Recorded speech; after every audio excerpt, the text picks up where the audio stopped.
Welcome to the last day of the event. And it's our pleasure to have Pierrick, who will tell us about mirror symmetry for cluster variety. Yeah, thank you very much for the invitation. I probably need to share my screen. Sorry, 1 minute. Stop.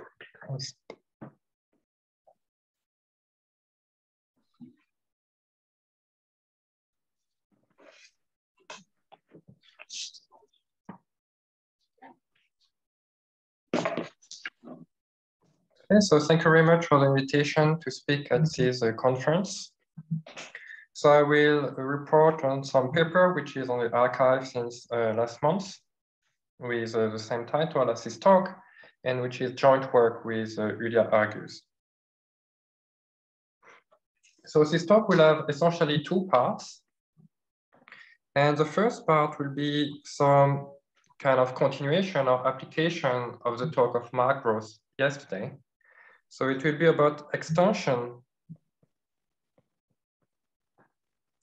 of the mirror family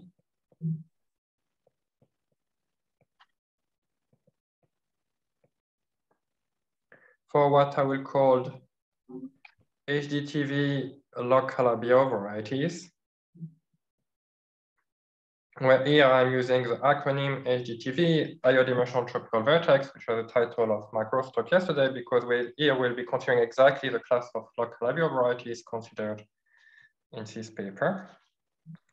And then the second part of the talk will be the application of this result to mirror symmetry for cluster varieties. So application to mirror symmetry.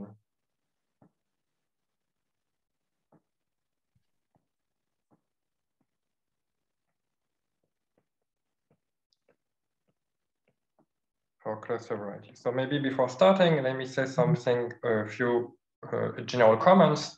So the goal of this talk is to consider the Gross Siebert mirror construction, which is some very general construction, which, for example, can be applied to any log-Calabian pair. And we want to apply it to the particular log-Calabian pairs coming from cluster varieties. And then essentially the question is, when you do that, what is the output? And in particular, can you compare it with combinatorial notion of mirror symmetry or duality for cluster varieties, such as the Fock Goncharov duality?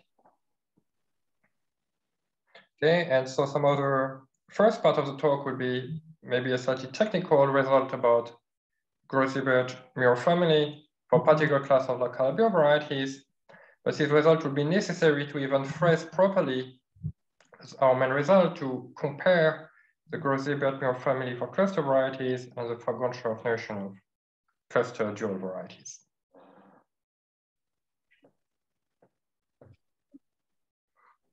Okay, so what is the setup? So the setup is the same one as the one in the talk of Mark Gross yesterday. We start with X sigma, D sigma, some toric variety with a toric boundary divisor D sigma with some toric fan sigma inside some lattice M. And then we consider some toric divisors, let's say DI. So they are components of D sigma and they are associated to rays of the fan. So they correspond to some rays with some primitive generator MI. And in each of these toric boundary divisor, we fix some smooth hypersurface.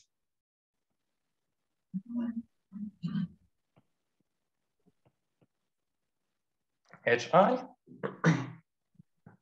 And then we define a new variety X by blowing up inside X sigma the union of all these hypersurfaces HI. So there are hypersurfaces of the boundary, so they are codimension 2 in X sigma, and then it makes sense to blow them up and you obtain a new variety X. And you take for D the strict transform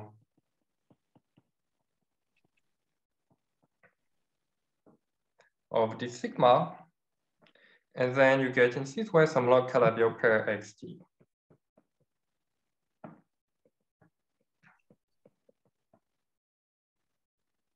in particular kx plus d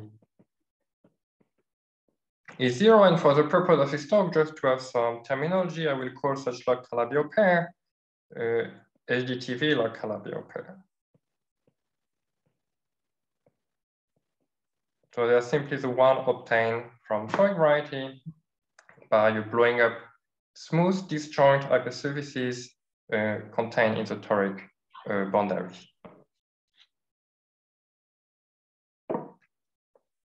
Okay, and then, so XD is an example of log-Calabi-Yau pair, so you can run the Gross Siebert mirror construction.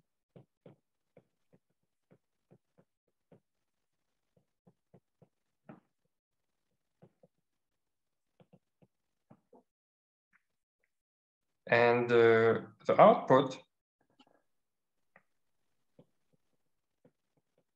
will be some mirror family.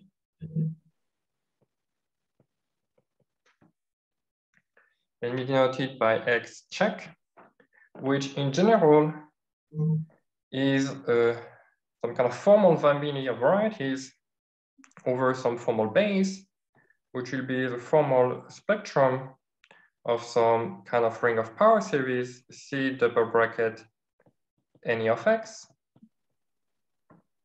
where any of X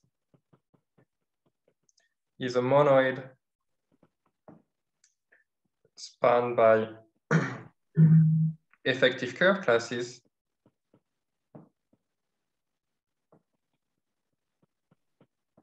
so inside the group N1 of X, which is the group of curve classes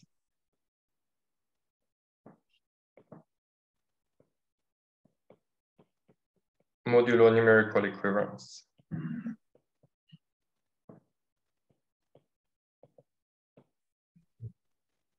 So in complete generality, this modeling is maybe not finitely generated, and for some purpose, you might want to replace it by some finitely generated approximation. But for our purposes, it will be enough to work with any of X. We'll not do too much geometry with it, so it will be okay. And it will be actually more convenient to state the result. Okay, so this thing is the shape of the output. We have some central fiber, which is in general some very degenerate algebraic variety, and then you have some formal, in general, smoothing of it over this formal base,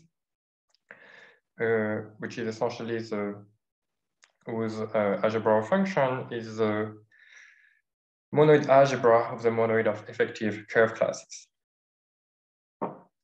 And I remind you that this family was produced, or one way to produce this family was to use a canonical scattering diagram.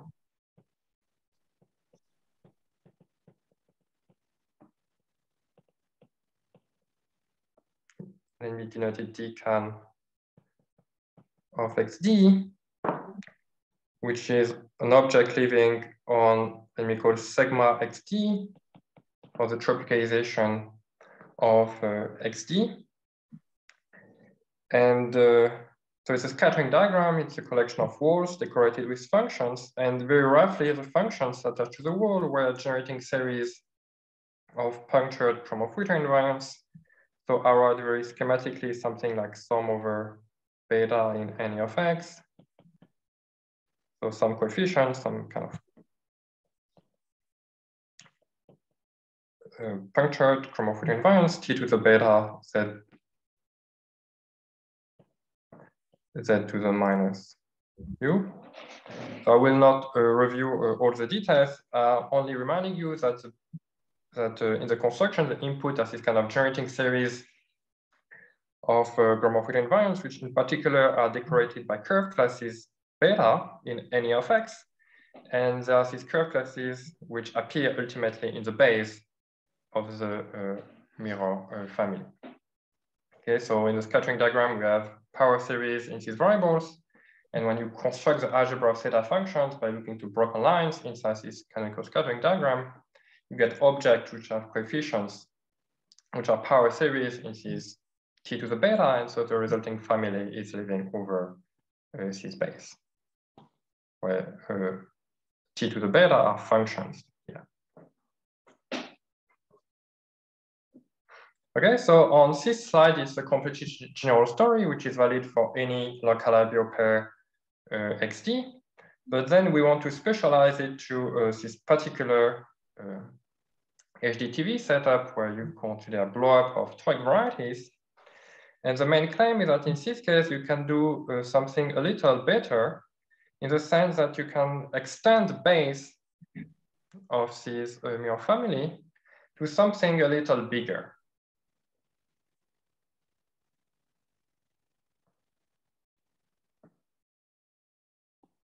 So what do I mean by that?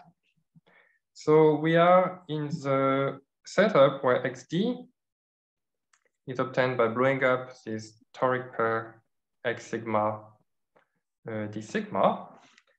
And I'm blowing up along hypersurfaces of the boundary.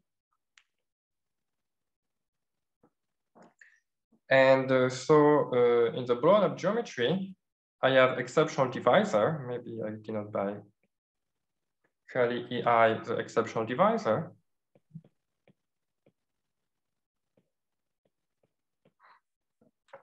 And it's a general fact about blobs that these exceptional divisors are a P1 bundle over the locus we blow up the HI. We blow up HI, which are codimension 2 in the original space. So when you blow up this codimension 2 thing are replaced by something of codimension 1, the exceptional divisor, and which are P1 bundle over the locus we blow up. And so if I do some kind of a rough picture, I have HI, then my exceptional divisor is some P1 bundle over it. And in particular, I can look to EI, which is a curve class of a P1 fiber.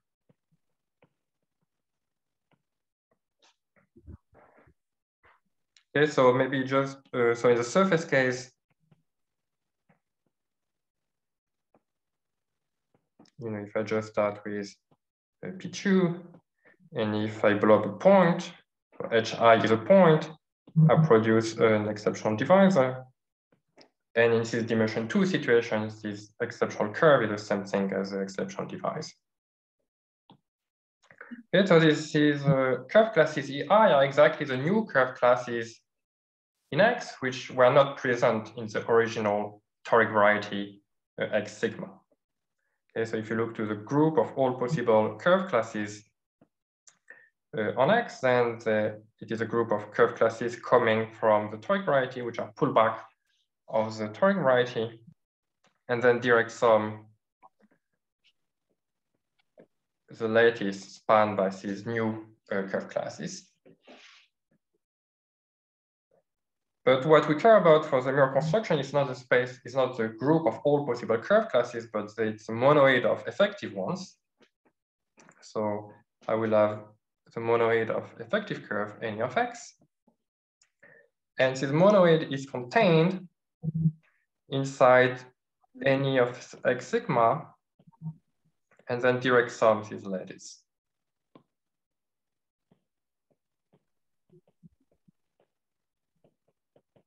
So this thing is essentially because if you take the push forward of an effective curve in X, you get a effective curve on the toric variety X sigma. Okay, so this thing is a monoid. We care about all possible curve classes, effective curve classes, and a priori in the mirror construction, by looking at punctual Gromov-Wheeler invariance, all these curve classes potentially could appear. And so the mirror family is defined over this base. But we'll see that for this particular situation of varieties obtained by blow-up of toric varieties, we actually have some restriction on the curve classes which can appear. So actually, we'll also consider a different subspace of this, a different submonoid of this monoid, which is not any of X, but which is any of X sigma, direct sum n to the power I, where big I is the finite index which label the various blowups that I'm doing. Hypersurface is HI, curve class is HI, and so on. And so what is the inclusion here? So here it is obvious just identity on this part. And on this part, it is a map sending some non-negative integers, AI, and I send them on sum of minus AI EI. So in other words, this monoid is a monoid of curve classes on X, which are of the following form. Some curve class coming from the toric variety, and then minus a linear combination with non-negative coefficient of this exceptional curve AI.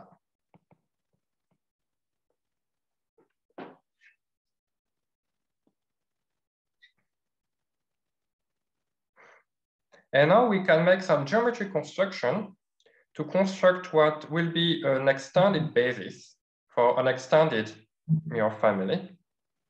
So we can just look to this diagram of a monoid.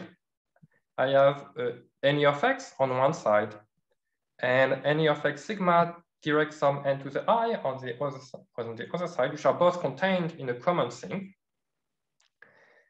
And then you can use this data of monoid to do some geometry construction. You can glue the toric variety spec C any of x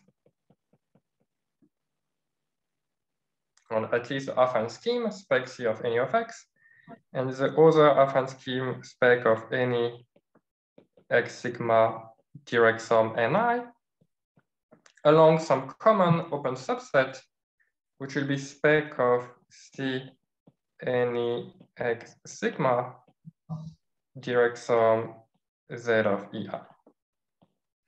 Okay, so simply this picture at the level of monoid tell you that these two affine schemes, they can naturally be viewed as containing a common open subset, and you can just glue these two affine schemes along this common open subset, and you get something. I will draw a picture for it. So assuming that everything were finitely generated, it will be really just the elementary toric geometry. So you have some toric variety obtained by gluing together two affine toric varieties. So you get something which maybe looks like that. So you have two torus fixed points here and here. And on this side, we have one affine patch, which is like spec C any of x. And on the other side here, you have another affine patch, which is like spec C any x sigma direct sum z of EI.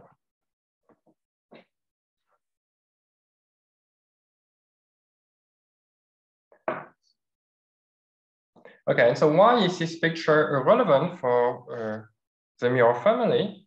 Is that by definition, the mirror family comes as a formal family over this formal completion, SPFC double bracket any of x, which is a formal completion in this picture around the point here. So the torus fixed points inside the affine variety spec C any of x. So at the beginning, the mirror family by construction a priori in complete generality is something living here.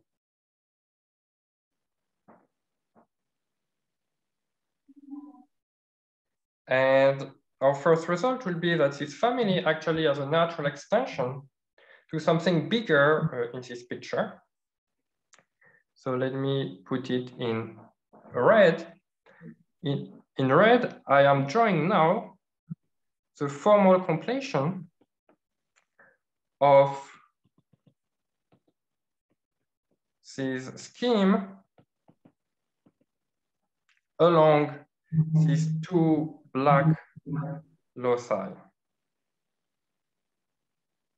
Okay, so my dotted red thing is some formal scheme, which is all here. So in particular, it covers my original formal neighborhood of the point here, but it's much bigger.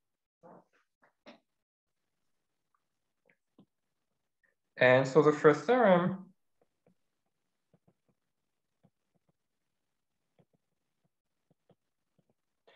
is that so for HGTV log Calabi pairs,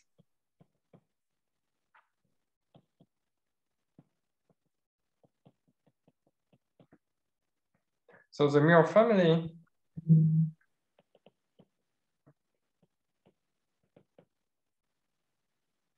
which at the beginning is X check over this formal neighborhood here as a natural extension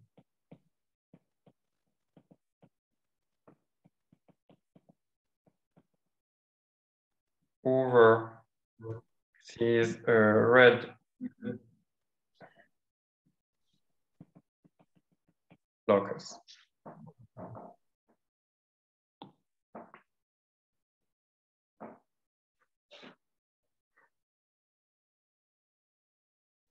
So concretely, what this thing is saying, I mean, some slightly different way to state this result is to not consider this not affine variety, but you could consider its affinization. And this affinization will be spec or like, yeah, affinization of this variety will be spec of the monoid, which is the intersection of any of x with this other monoid, any x sigma direct sum ni.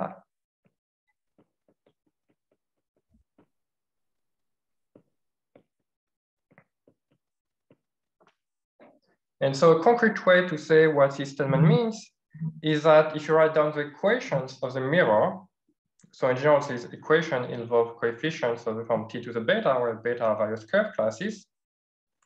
The claim is that these curve classes beta, so they are effective curves, but actually they are all of this particular form, something coming from the Treg variety minus a linear combination of AI with AI positive. So let me just write down a concrete example, very simple example. If, again, I start with P2,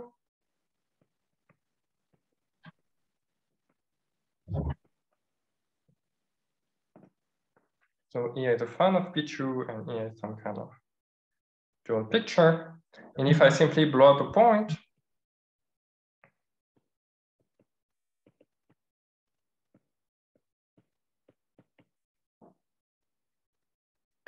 then I create some exceptional divisor E. And so if I look to effective curve classes in this blown up geometry X,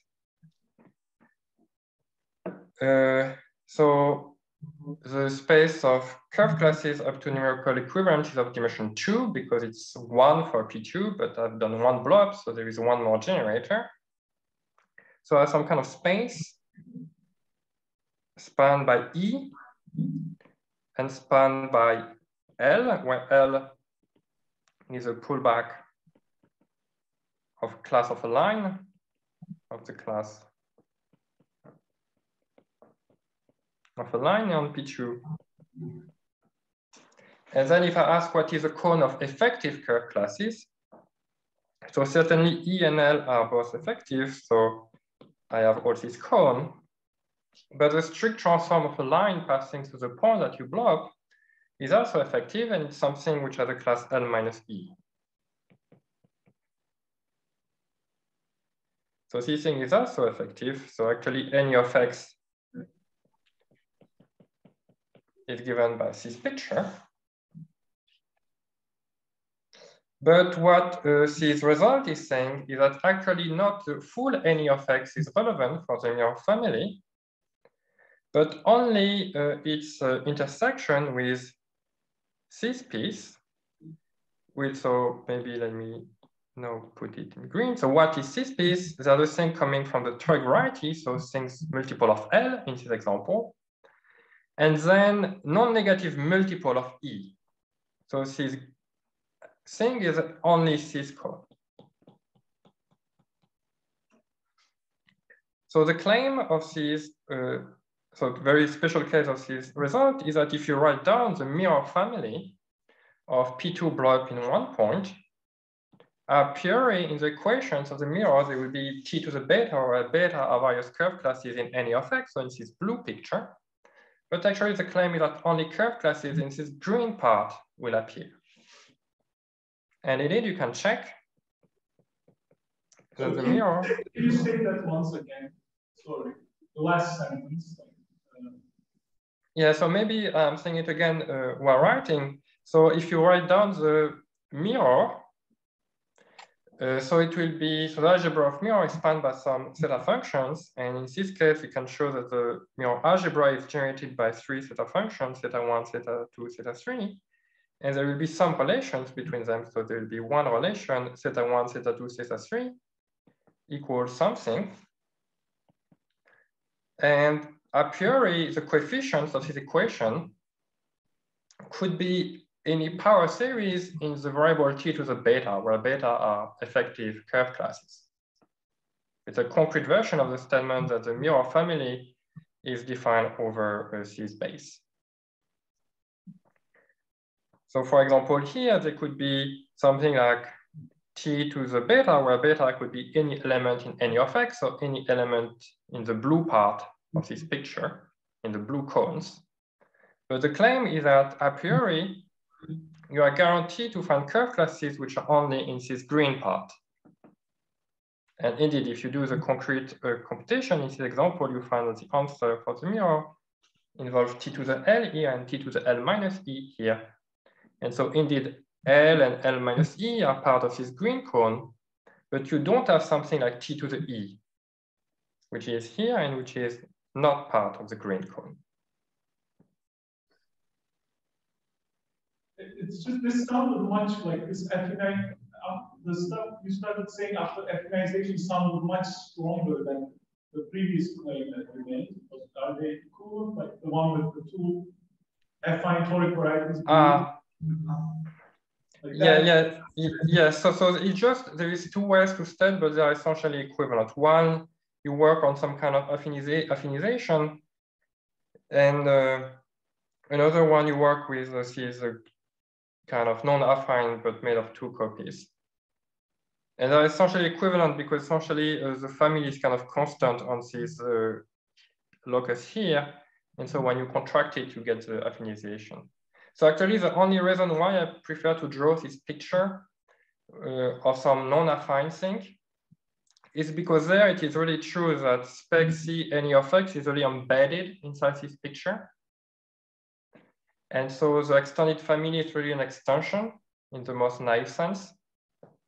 Whereas if you work with the affinization, you only have a map from spec C any of X to this affine scheme. And then it's an extension in the sense that the original thing is some pullback of the extended thing. But essentially, there are just 2 ways to think about the same thing.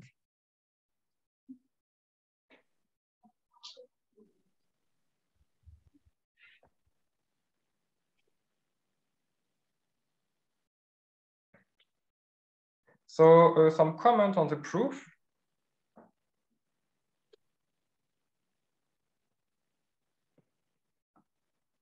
So somehow the proof uses the higher dimensional tropical vertex paper of Argus and Gross, which tell you that for this HDTV log Calabi pair, the canonical scattering diagram computing the mirror, which appears something living on some integral affine manifold with singularities defined on the tropicalization, can be computed from a scattering diagram where the singularities of the integral affine structure have been pushed to infinity. And then we call D HDTV X sigma H because it's somehow attached to the data of the toric variety and the blown up aqueous surfaces, which is some scattering diagram on the vector space MR. And in the canonical scattering diagram, as I recall, the function on the wall are things of the form some kind of generating series of punctured invariants. Whereas here we have a scattering diagram in AMA, which is reconstructed by a generalization of the Conservich-Silberman algorithm in terms of initial walls. And there are some functions attached to these initial walls. And these functions are roughly of the form of the very simple form 1 plus ti z to the mi, where the mi were the generators of the rays corresponding to the toric boundary divisors where I am doing the blow up. So in particular here, the coefficients of the function of this scattering diagram with no singularities are like power series in these variables ti.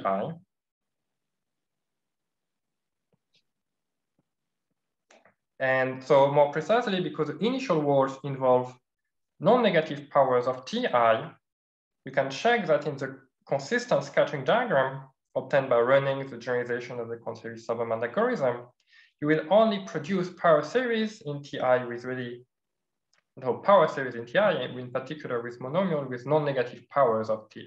You are really working over this ring. And so in the statement of algorithm growth, in this reconstruction of one scattering diagram in terms of the other, you need to explain how to go from this ti variable here to the curve class variables here.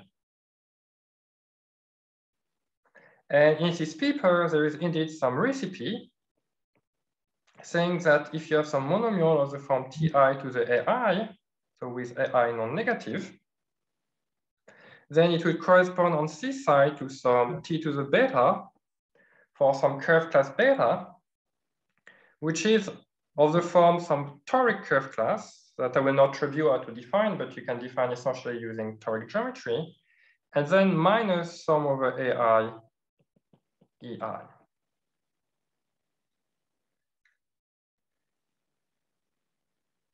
And so this reconstruction of the canonical scattering diagram in terms of the, if you want, combinatorially defined scattering diagram involve these particular curve classes. And this essentially proves what we want, that actually all the curve classes which are relevant for punctured Gromov-Witten invariants, and so at the end of the day for the mirror, are of this particular form. So is it that there are no curves in other classes, or is it that they cancel? Yeah, so I think it's a bit difficult to say. So I would say definitely the cancel. And I don't know if it's possible to say something stronger. I mean, definitely the puncture invariants are 0, but like if you want to know if the module space is really empty or not, I think it's something more difficult that I don't know the answer to.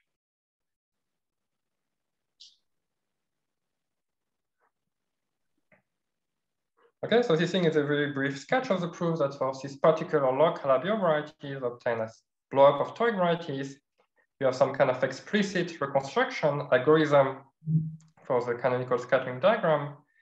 And given the shape of the initial data of the algorithm, you get this constraint on the canonical scattering diagram. So actually, let me write down the picture again of this kind of extended base.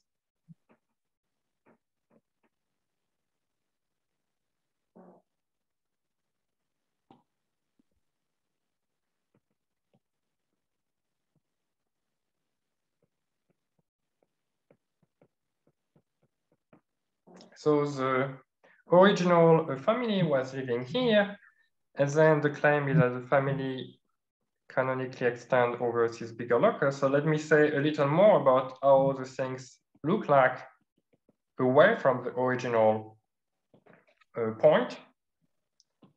So on this picture, what is drawn here is actually SPF of the algebra of curve classes on X sigma, on the toric part. And actually, you can show that in this extension. So you have the original family here, and then you extend the family over this red region. Then actually, in restriction to this black piece here, you get the mirror family of the toric variety. So here you will get the mirror of X sigma, T sigma. You get a purely toric construction sitting over this black piece, which is a correct thing, the correct base made of curved classes coming from the toric varieties.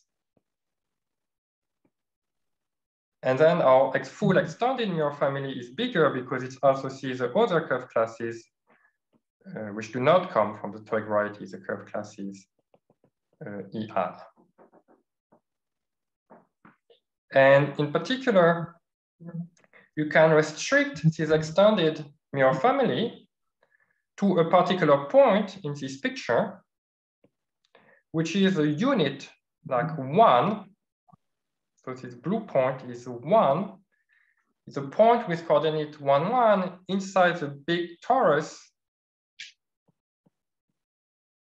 inside SPF C double bracket any X sigma. And so somehow restricted, so to restrict the extended mirror family to this point means essentially setting to 0 all these curved classes coming from the toric variety. And so what remains are only these curved classes coming from the EI, or equivalently corresponding to this TI variable of this HDTV scattering diagram. So what I'm trying to say is that the interesting object for later purposes will be the restriction of this extended family to this green locus here, passing through this blue point. And this green thing is SPF C of like n to the I. Okay, so it's really, or equivalently, it's made of this T to the I. So another way to say it is that if you consider this combinatorially defined scattering diagram in a vector space, where everything is defined over this ring of power series, then out of this scattering diagram, you can cook up some formal family of varieties by looking at broken line and zeta functions, and you will produce a family living over such base. And then you can restate the comparison result of the HDTV paper of Pierrick and Gross as saying exactly that this green family coming from the scattering diagram without singularity actually sit somewhere inside this red family defined by the canonical scattering diagram.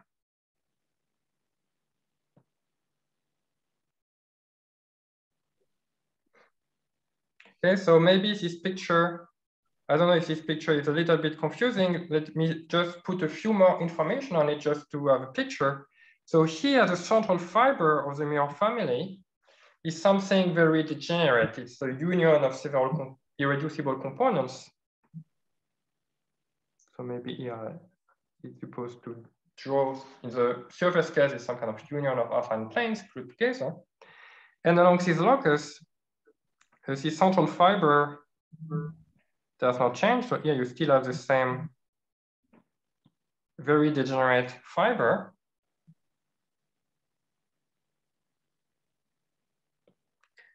But then when you go to from this special fiber here to the toric region, then you get a toric mirror. So this very singular thing generically smooths into a torus. So for example, here over this blue point, you will get a torus, C star to the power of something.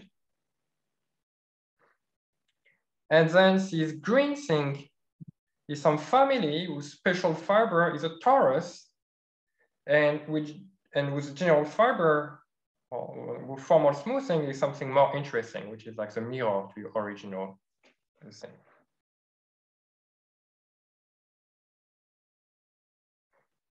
Okay, I will end this first part by just some kind of slightly a philosophical comment for where does this extension come from. So our variety X was a blob of some toric variety X sigma. So this thing is a blob.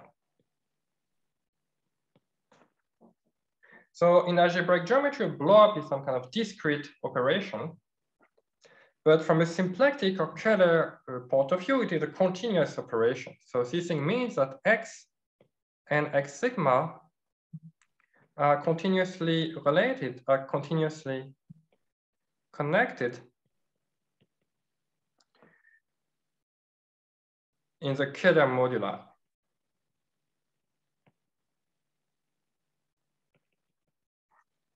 Meaning by continuously varying the area, let's say the volume of the exceptional divisor with respect to the symplectic or the Keller form.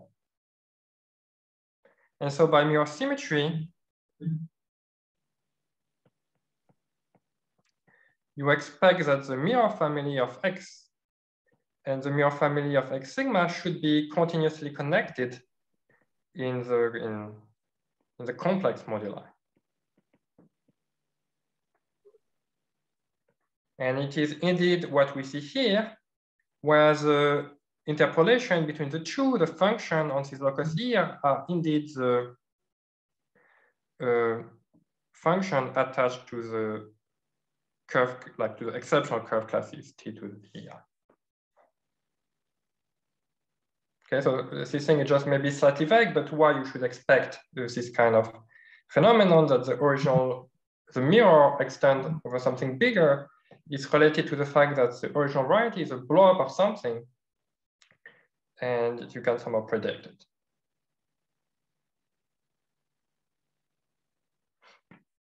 Okay, so in the remaining part of the talk, I will explain how to use this picture, actually why this picture is relevant for the question of identifying the mirror of cluster varieties.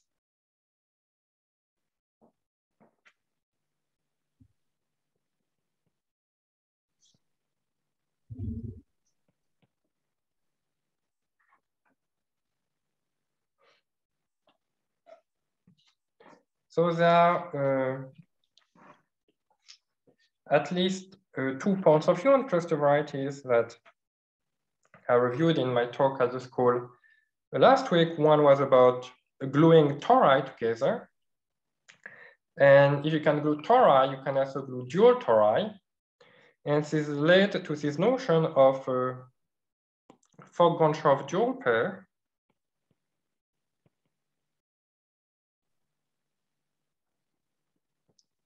Dual pairs of cluster varieties,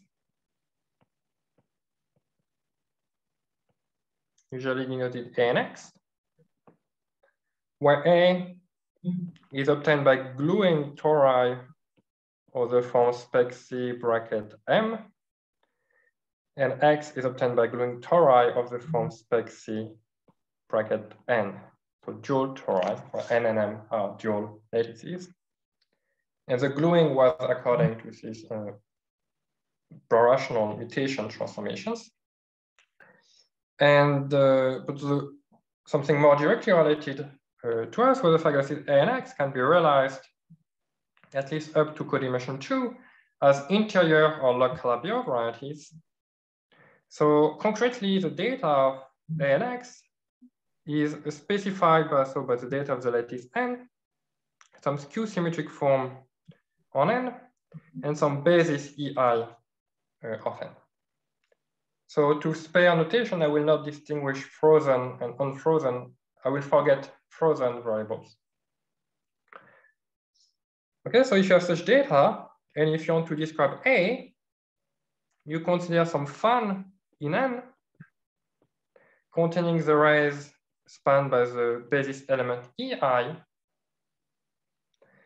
And then inside such a toric variety, you blow up hypersurfaces HI, which are defined by equation of the form 1 plus Z to the VI equal to 0, where VI is an element in M obtained from EI by the skew symmetric form. So you blow up this locus, we see the equation on the divisor di corresponding to the array spanned by ei.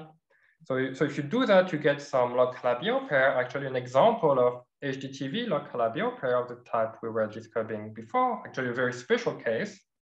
So previously, we are considering arbitrary hypersurfaces. Here, they are very specific hypersurfaces. So you get some XD, and the result of Gross-Siebert was that the complement of this interior of this log-Calabi-Yau pair is essentially up to codimension 2, the A cluster variety. And you can do the same thing for X. You have some dual picture, you have some fan in M. Well, now the rays are spanned by the VI, and now the hypersurfaces have equation determined in terms of the EI. And again, you produce log-Calabi-Yau pairs, and the interior are the X cluster varieties. Okay, so the important thing is that these cluster varieties, they're really interiors of log-Calabi-Yau pairs, and actually this is an example using the terminology of the first part of the talk of HDTV log-Calabi-Yau pair.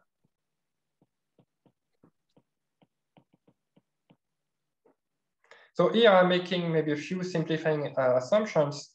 So in complete generality, you might have orbifold, and so I'm assuming that we have enough simplifying assumptions so that everything is fine.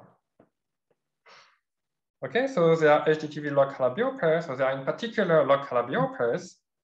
So for example, if I start with XD, some log-Calabi-Yau compactification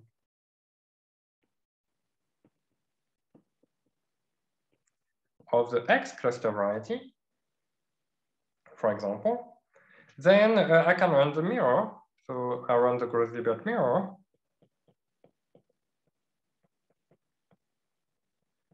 And I get this mirror family like that. And the question we want to ask is, how is this mirror family, how is it related to the Fock Goncharov dual? So if I start with X, the Fock Goncharov dual should be A.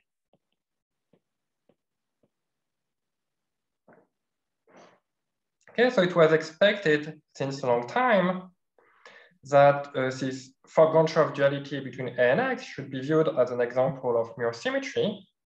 And so here the question that we're asking is how to make this statement precise, where when we interpret mirror as being really the Gross Siebert mirror construction. So let me first say that there is one case which has been studied and in which the answer is easy to state. So if the original cluster varieties are affine, then this case has been studied by Kiel and Yu. And they constructed some mirror using some non-Archimedean counts of curves. But actually, it has been shown recently by Johnston that his thing is compatible with, gives the same answer than the Gross Siebert construction. So what they did was to show that in this case, actually, the mirror family does not live only over formal base, but it really extends to an algebraic family over spec of the C bracket any of X. So under these very strong positivity assumptions, the mirror is not just some formal family, but it really extends to a nice algebraic family over something like a big affine toric variety. And so if I denote by pi this map, then in this, if you can do that, then it makes sense to look at the fiber over 1, where again, I could denote by 1, some of the point in the middle, the point with coordinate 1, 1, 1 is a big torus orbit inside this affine toric variety. And essentially, a version of the result of Kiel and Yu is that in this case, this fiber over 1 of this very much extended mirror family. If you start with X, it will be isomorphic to A.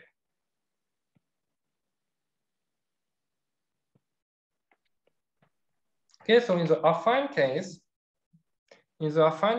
your base for your family is not just some formal thing, it's really some big algebraic thing you can really evaluate at 1. And the KDU story tells you that in this case, over 1, you can really get the honest Fock Goncharov dual. So if you start with X, you get A, and if you start with A, you get X. So the main point of our paper is how to state such comparison between the mirror family and the Fock Goncharov dual without an affine assumption. So we want to consider general A and X, not necessarily affine.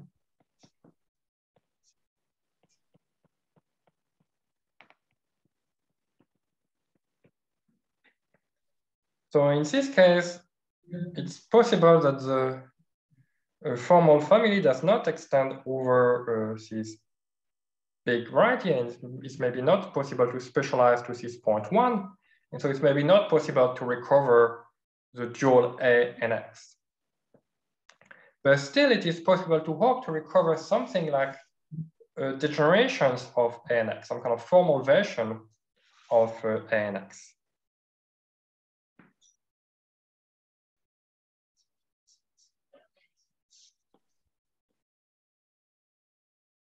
So actually what I'm describing here is something related to what appears in the discussion of the Fock Goncharov duality conjecture, which was about the existence of canonical basis for algebras of regular functions on cluster varieties.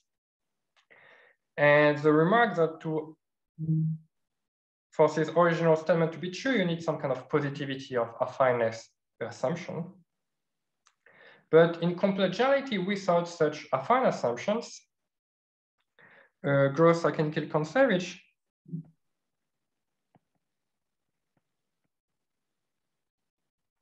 have shown that this conjecture holds in a formal sense, meaning if you replace your cluster variety by a family of cluster variety and by taking an appropriate formal completion.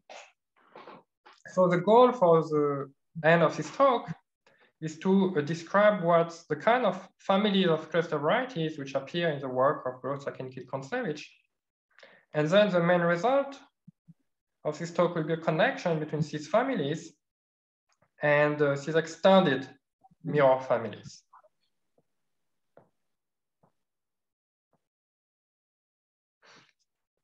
Okay, so what Gross Siebert are doing, if they are interested in the A cluster variety, because of this issue that you can lack some positivity, in general, they consider some family of deformation of A called A prime, the A cluster variety with principal coefficients.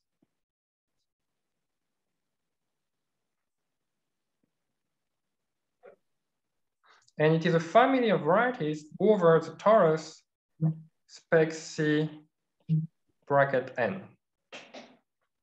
And in the Locke-Labio point of view, it has a very simple description. So A was obtained by blowing up some hypersurfaces here with equation like 1 plus z to the vi equal to 0.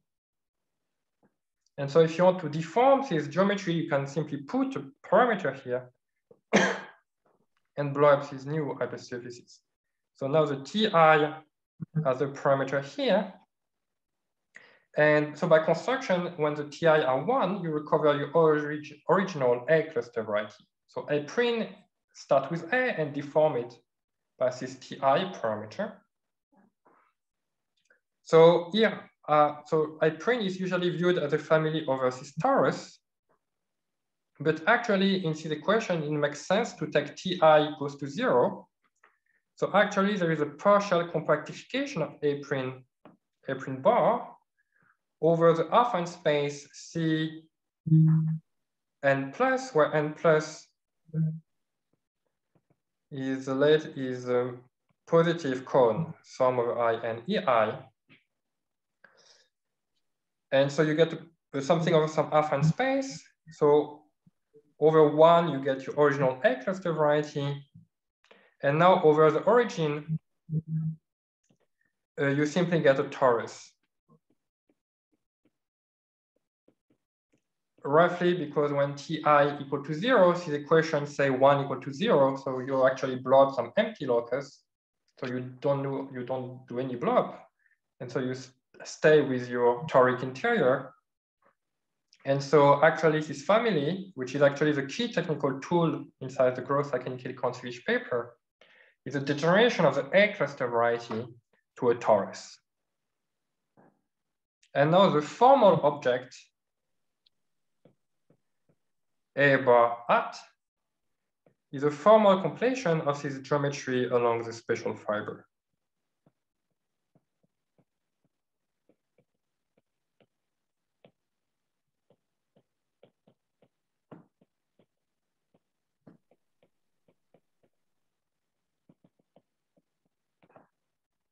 So along this torus. And then the main result of Gross Siebert, I mean, one of their main result is using a combinatorially defined cluster scattering diagram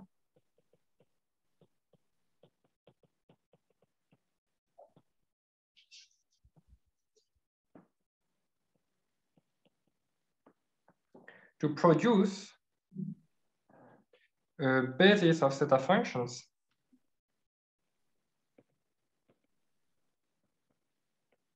on these geometries, on this formal completion of a degeneration of an A cluster variety. And this thing is roughly a form of the formal Fock Goncharov conjecture. You can always construct a basis of theta functions on the cluster variety if you do this operation to first degenerate and then take the formal completion. And then under some appropriate affineness or positivity assumption, you can go back from this formal completion to the original cluster variety, but this thing requires these extra assumptions.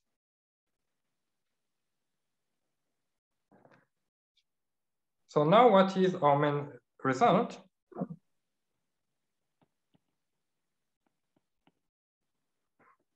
Is that if you start with xd, some log Calabi-Yau compactification of x, so log Calabi-Yau compactification of the X cluster variety. On the one hand, you can do Gross Siebert mirror symmetry.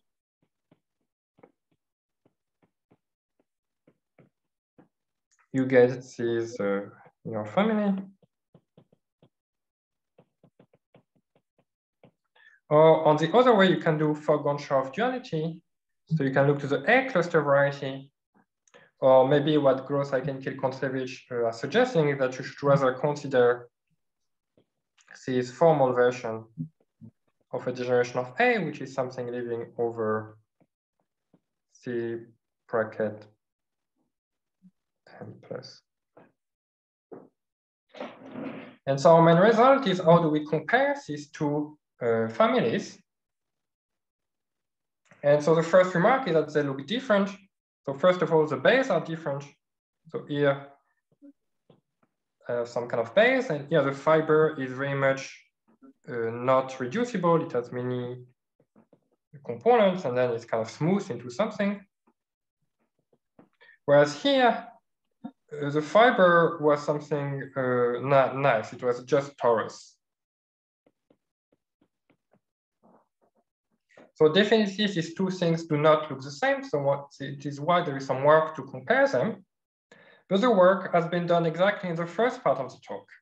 So the first part of the talk tells you that this mirror family here actually extend over some bigger locus. So now I'm drawing the same picture as previously. So the original thing was here, but actually this family extend over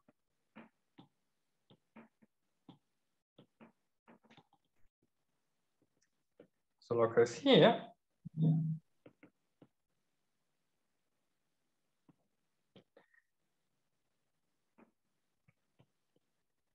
And as I argued before, on this red part here, you get the toric mirror family. So in particular here, you get tori.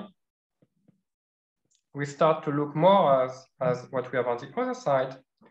And then restricting over one here, there was this green family, which was over this locus SPF C in the TI variable. But actually, this base of the TI, which in the general HDTV setup has to do with the blobs that you are doing, is exactly related to this base here, which in the toric setting, the various blobs are related to the EI basis elements. And so the theorem is that if you consider this extended mirror family,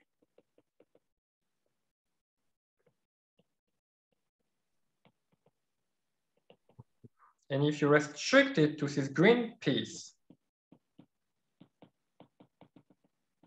then you recover the cluster side. You recover this formal degenerated A prime.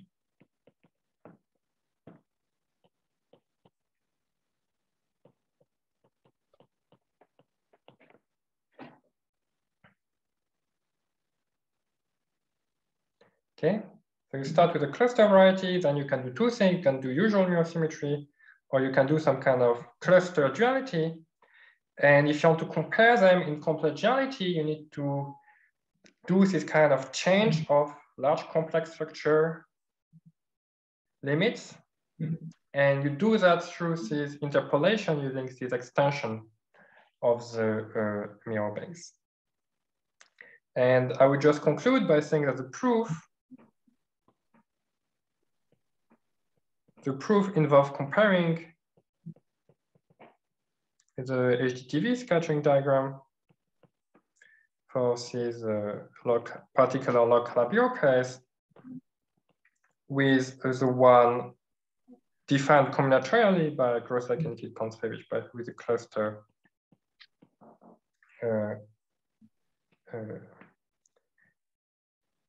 the cluster scattering diagram. And here I should have said that somehow it was one of the motivation of Gross Siebert that there should be some mirror story, and this mirror symmetry motivation was, I mean, one of the important motivation for why it was good to consider scattering diagrams, theta function, and so on. But in all their work, they only use an input, some combinatorial definition. And so here in this story, we somehow finally connect with the expectation that it should be related to the usual mirror symmetry involving curve counting, a la Gross Siebert, and it is what we're doing. And so somehow in particular, as a corollary, you get some enumerative interpretation of all the combinatorial objects appearing in the cluster scattering diagram. So either function on the wall or broken lines or structure constant of theta functions, because they're related to the Gross Siebert story, then they are all becomes interpretable as various punctual invariants of the original local Labio variety. And I will stop there. Thank you very much. Let's thank our speaker.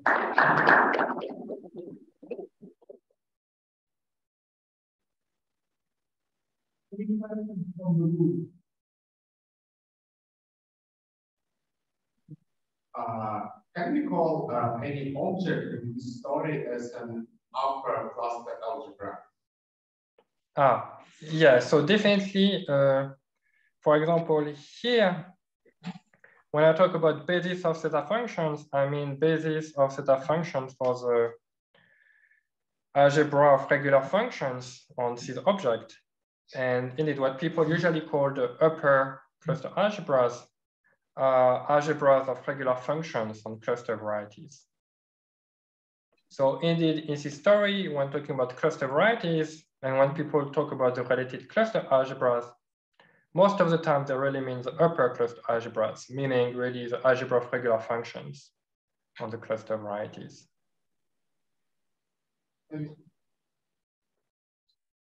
Questions from the Zoom room?